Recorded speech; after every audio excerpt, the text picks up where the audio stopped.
My topic,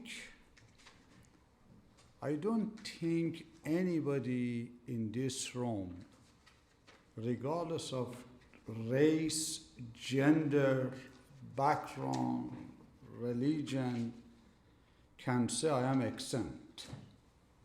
That is to say, we all have problems.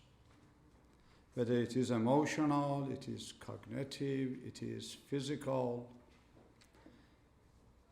The topic is, how should we allow our past to control our future? The people that worked on this issue, they were, the most recent one is William Glasser. Glasser has 2 books that I suggest you read. One is reality testing or reality therapy. And the second one is the power of choice. I first categorize these and then explain and interrelate them and then make a conclusion. Another very important person who dealt with this issue was Carl Jung. Jung believed in order to understand problems, especially psychological, you need medicine, psychology, and spirituality. Perhaps that was one of the finest contributions of Carl Jung. For those of you who do not know Jung, he was one of the finest scientists. He had a lot of communication with Albert Einstein on these issues. Jung believed that humankind deals with 2 distinct phenomena. One is universal reality or archetype, and one is personal reality, or again, personal archetype. What is archetype? Archetype, the root of this word comes from Republic, Plato, means idea, means the plan that your mind uses to perceive things. Make sense? That is to say, I look at this and I say, book. Jung said, no, you do not see this as a book. You already have a map that you relate to the world. Therefore, you identify the world. Therefore, you interpret the world. Jung believed very intelligently, and I have not seen anybody in this world who could come out with a better theory, to say, the more my personal mapping, personal archetype, is in harmony with the universal archetype, I am closer to the healing process. I give you an example. He and Adler, for instance, Alfred Adler's is very famous work again, Understanding Life. These are a good book. He believed the ultimate archetype is unity of humankind. Adler. Therefore, every kind of disorder or illness, mental illness, should somehow its remedy be linked to the concept of unity of humankind. This is perhaps, in my humble opinion, the first psychologist that sees the belief or the archetype of universality of humanism as a basis for the healing of individual diseases is a breakthrough. As you know, there are three giants in psychology. One tries to look at the unresolved issues, Freud. One, such as Adler, he says, you need to go further than that. It is not only unresolved issues of you. The problem is what defines you is a part of a universal self. Carl Jung, three real brothers, and if you want to learn how to disagree with each other and be united, you have actually a model between Freud, Adler, Jung, Socrates, Plato, and Aristotle. And they are running the world. Jung says, I do not know whether humankind can generate universal archetype without believing in something which is metaphysical. Because anything that human mind perceives at the end is limited by the capacity of human mind. It is very interesting for those of you who come from the field of science, such as my dear friend Dolores. The person who actually got to the same point was Albert Einstein. Einstein never could imagine peace, tranquility, individually or collectively, by just relying on a pure science.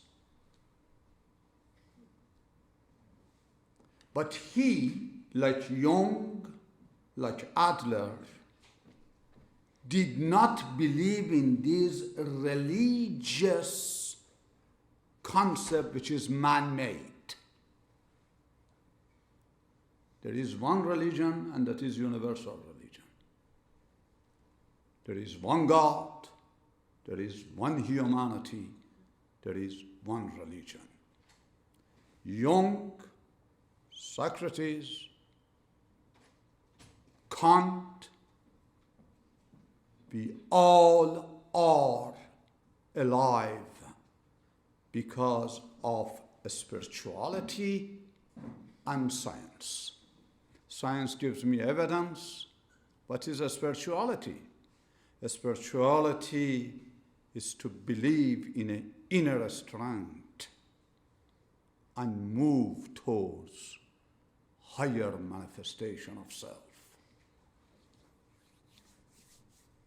Perhaps those of you who are familiar with religion, Jesus is very famous to say, Kingdom of God is within thee. What I am trying to do, I know I confused you, I didn't allow you to sleep, to say, like Glasser said it to the point, the problems are still lingering in your life because you have not tapped the solution. Still, you have a memory of the event which was trauma because you have not unwind the trauma.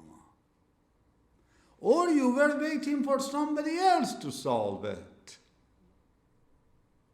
while somebody else might only provide an environment and you are the one who have to solve it. Another person who, see, I'm just a Google today. Just give you some link. I'm a Google linker. Right, Nadakano? Google linker. This is my name is Alex Habib, Google linker. The person who really paid attention to this concept, another one, who worked extremely, I wrote down some of the things that I do not want to forget to mention, is Viktor Frankl. Viktor Frankl. Viktor, he said, do you know, future is good, but it is not your problem. It's not that you do not have future. The problem is you do not have meaning in your life. This is why your past is still lingering. What do you mean? He says calamity is an environmental variable for providence. You know, some of the religious statement, my calamity is my providence. This is a very famous statement by Baha'u'llah, the founder of Baha'i faith, in his very famous work, Hidden Words. That calamity, Adler, Jung, Frankl, even Socrates, before all of them, and all the religious figures, calamity is an opportunity to recognize some meaning. When the meaning is missed, a scar comes in.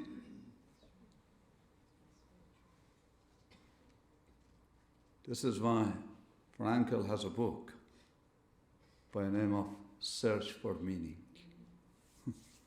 But Frankl is a very intelligent man. I do not know whether you're familiar with him or not. These people, maybe they ate fish oils, or I don't know what did they eat, but they were intelligent guys. Because these people were not psychologists, say, or psychotherapists. They were scientists who looked at psychology scientifically. They were a spiritualist, if you will, with the meaning of a spirituality, not believing this religion or that religion or that religion, rather to the religion with capital R, which is universalism, unity of humankind. This is very important. So he said, if you want to go through the suffering and make sense of the suffering, try to find some meaning in the suffering. And he says, the people say, what meaning? I know, she says, I know there was a macro inequalities. He says, that is the meaning I got. But if you looked at that, you're her husband, you know better. I am her co-worker, so I don't know that much. She, at the end of the day, gave some resolution. If she only listed the problem, then everybody would get depressed. Frankl said, resolution is search for meaning. What is meaning, for God says? What is meaning? What do you mean? We use it. What do you mean? The book Search for Meaning is about, scientifically speaking, how do you look at the appearance, symptoms, causes related to the here and now and say how it can provide me for a better behavioral, mental, spiritual setting for the next move. So this is what I call meaning. What are the positive signs of such a move? He says, when you in your heart have less and less and less grudges against someone who hurt you.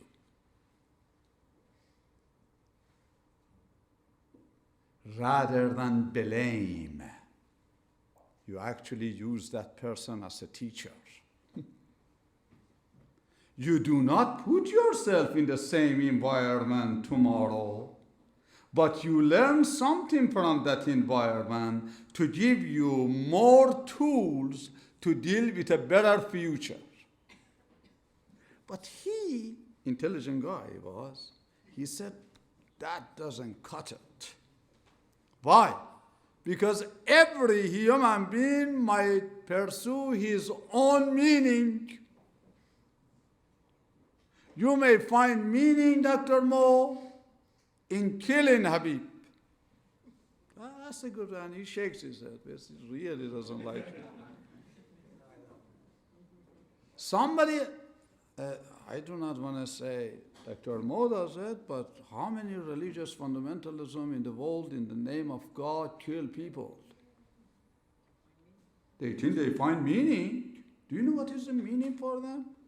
If you don't believe in what I believe, if you don't think in what I think, therefore you do not have meaning, and the earth should be cleansed from meaningless people.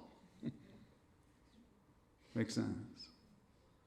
Fundamentalism, radicalism are the result of personification of meaning.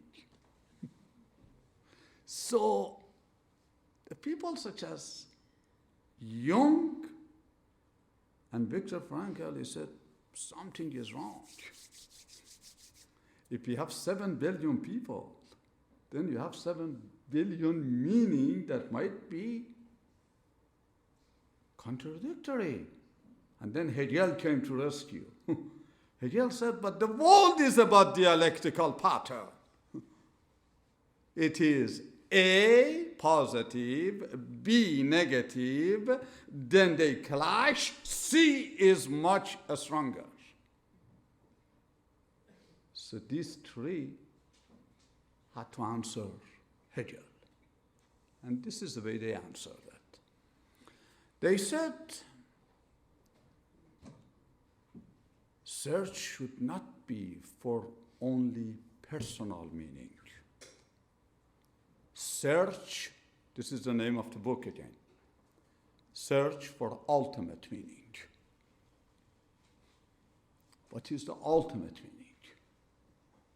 Is ultimate meaning of your life is what? And they came all with this definition. The ultimate meaning of my life is to recognize something which is higher than me, is not describable, is not definable, but it gives me hope, it gives me a strength to move forward through being different parts of one temple of humanity. That is ultimate meaning.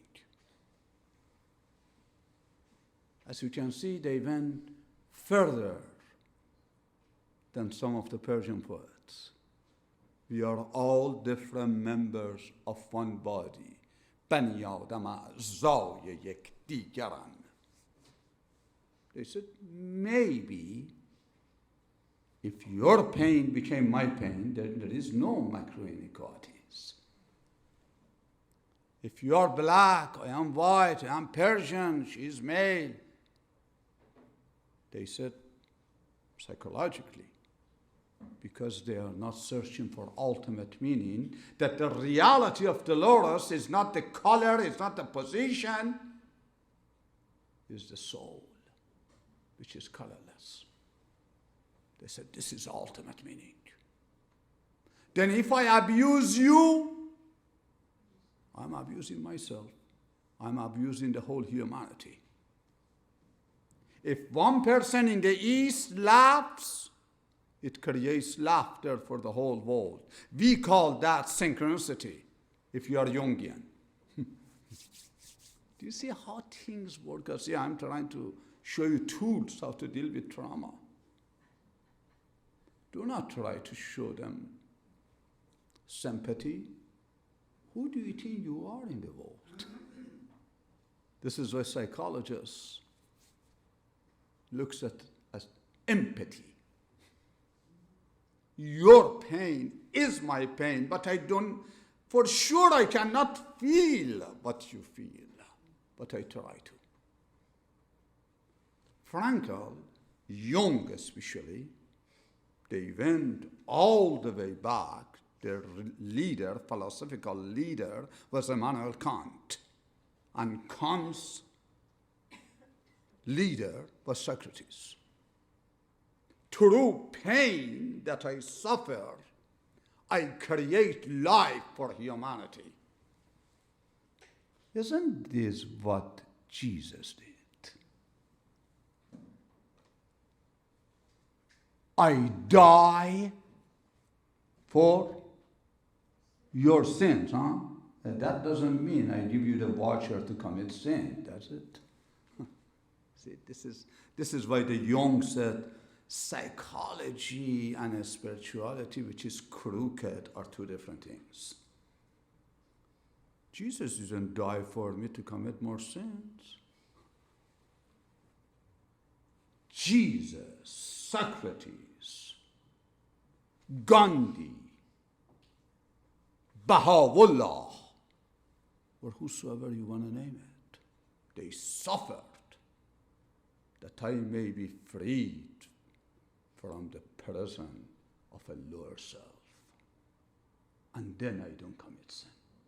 Because sin means when I forget that we are one humanity.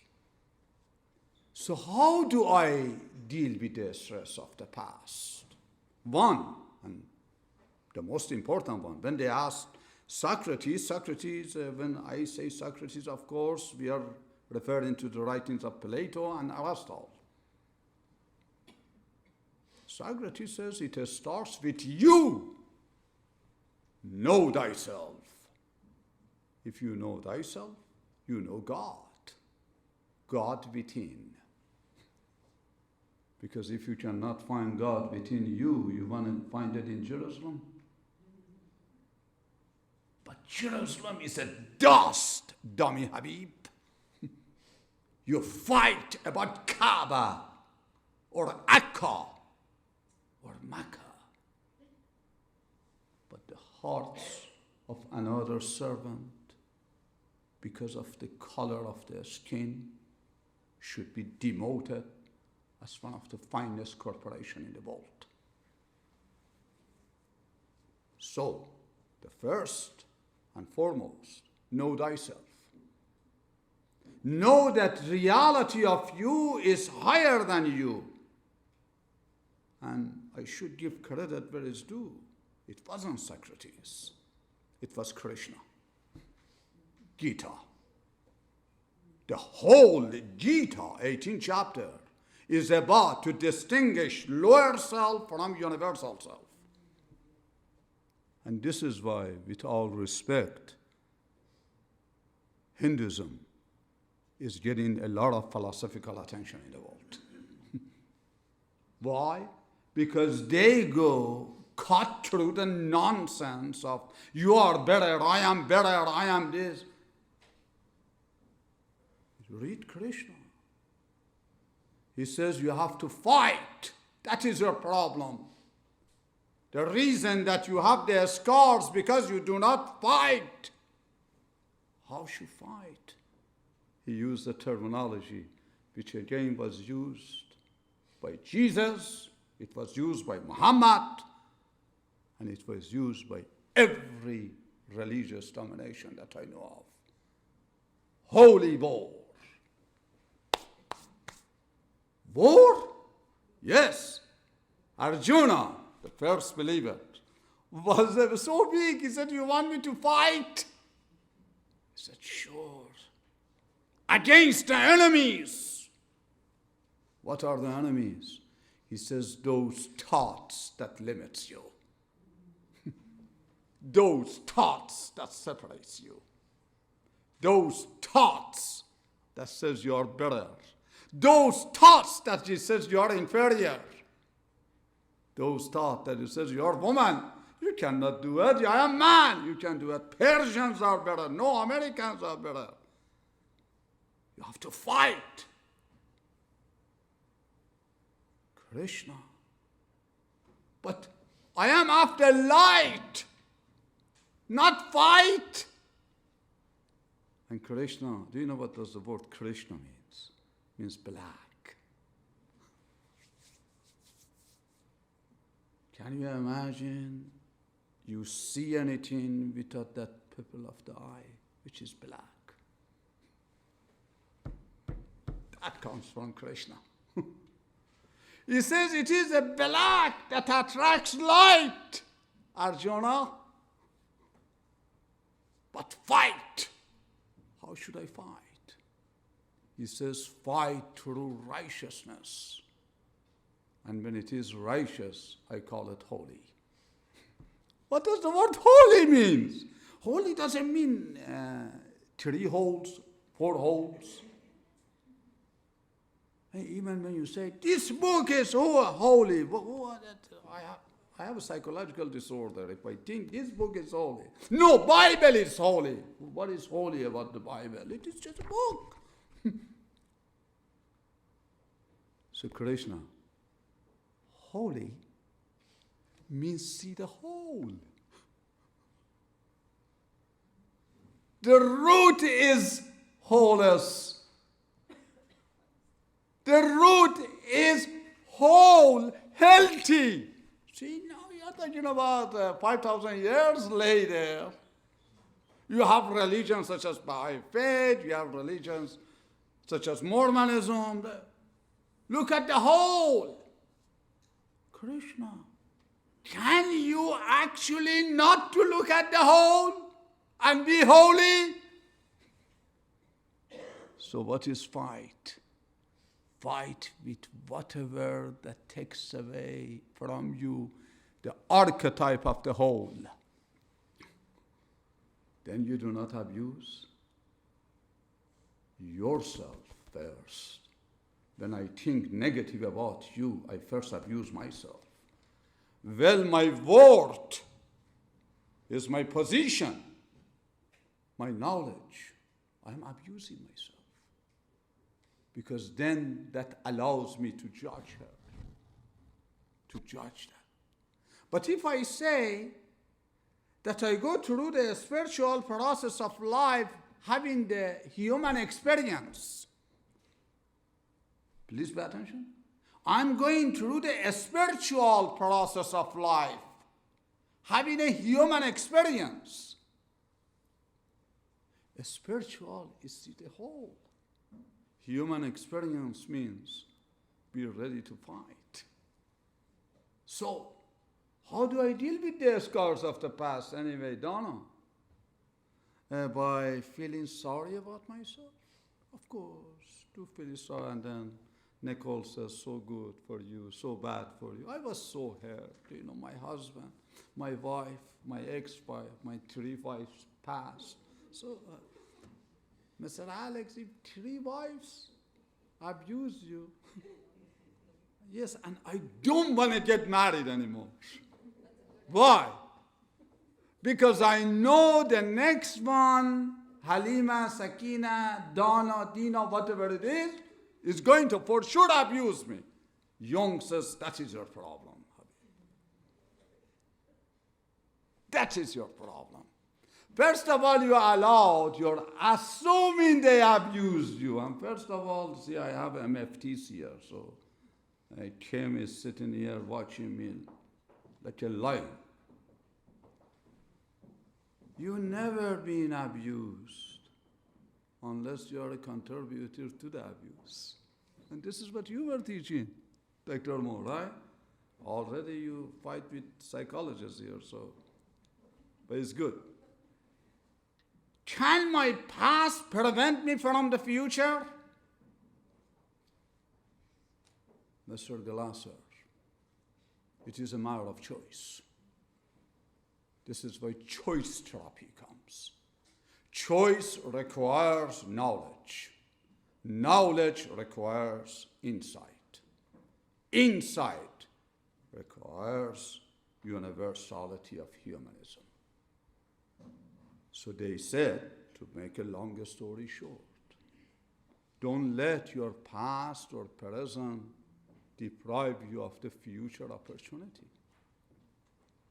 And the second merit of a story, whatever happened to you doesn't make you to be inferior.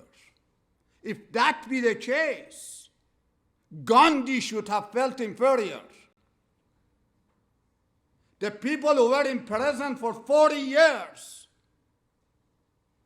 such as Baha'u'llah, the people who were suffering all of their lives, such as Jesus, they had to feel inferior, but they didn't feel inferior. Socrates didn't feel inferior because it's a matter of interpretation of the event. So when you feel you are weak, maybe it is that archetype in your mind that has to be changed. Maybe you went through suffering in order to release somebody else's from pain. And I say it from those of us at least who went to the field of psychotherapy. Most of us were suffering. Most of us, at least I can say about myself, why I am getting into these troubles in my life. And then humanism comes. Don't let those sufferings hinder you.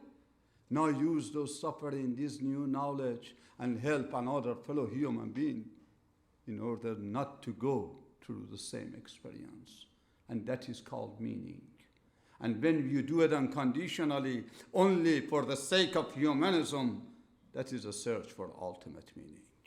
And that, in my humble opinion, can be used to reduce stress and gives you hope and gives you future. Thank you.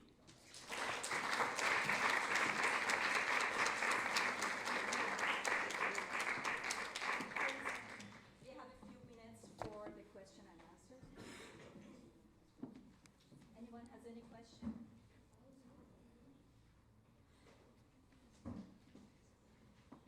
Yes, sir. How about we give you the microphone? Here we go.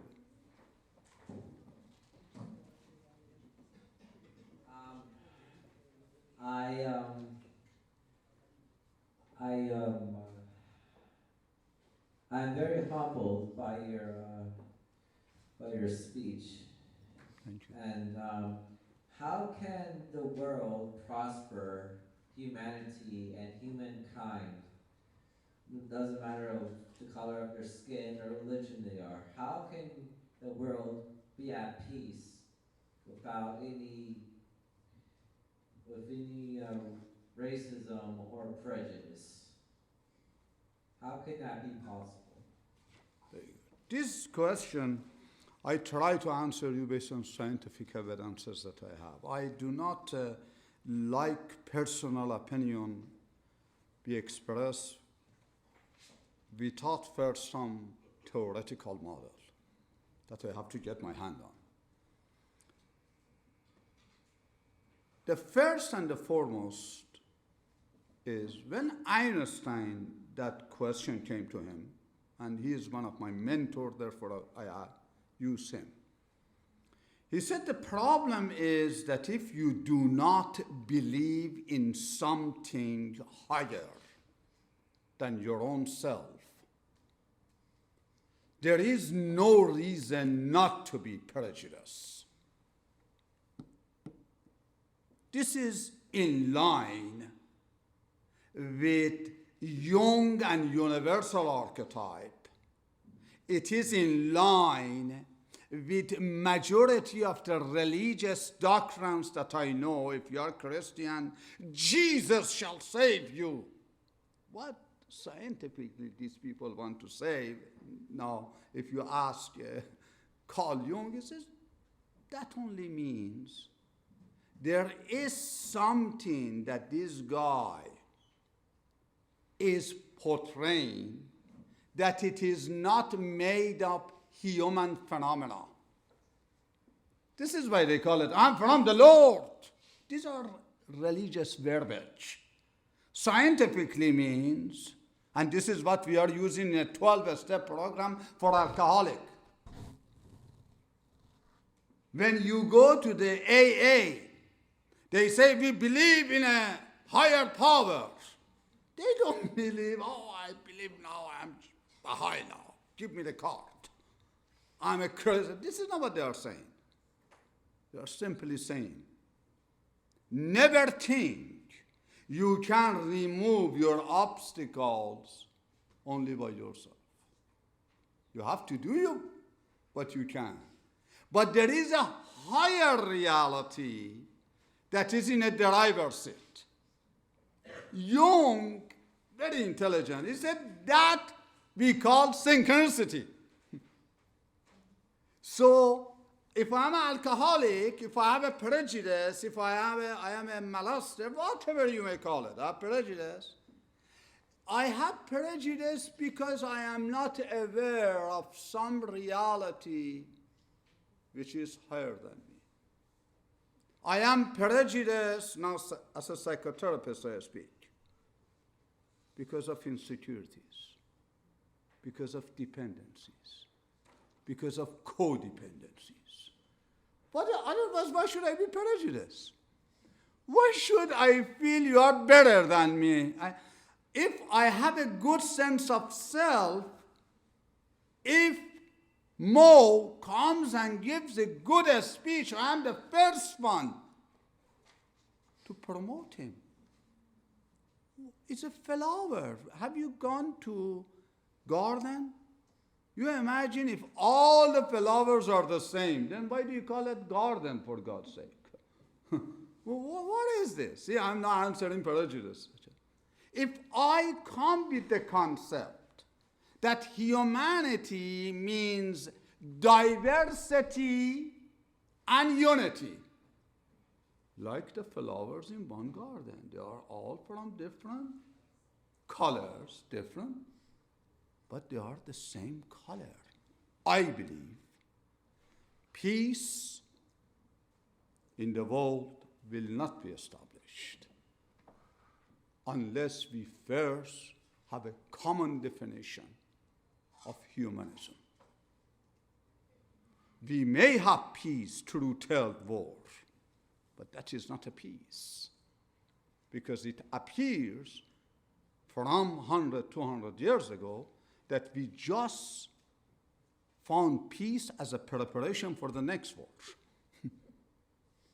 First World War, we were very unhappy. We created an institution. This institution became complex. Second War. I do not know anybody more that really understands economy, psychology, religion, and does not believe that we are at the edge of the Third World War. Because no solution that we give is comprehensive. Jung and Adler and Kant and Socrates believed the problem of humanity is that solution cannot come from humanity. I am not preaching religion in this podium. I am just saying there has to be a universal consciousness.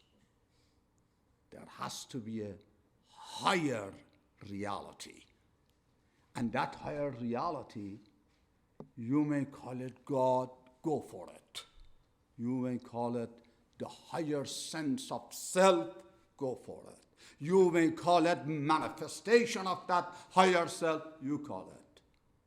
But I say only, your prejudice, your illness will go away, relatively speaking, if you recognize that universal archetype. And day by day, live according to that. And then you recognize your prejudices, and then day by day you work on getting away from it. Make sense? Okay, that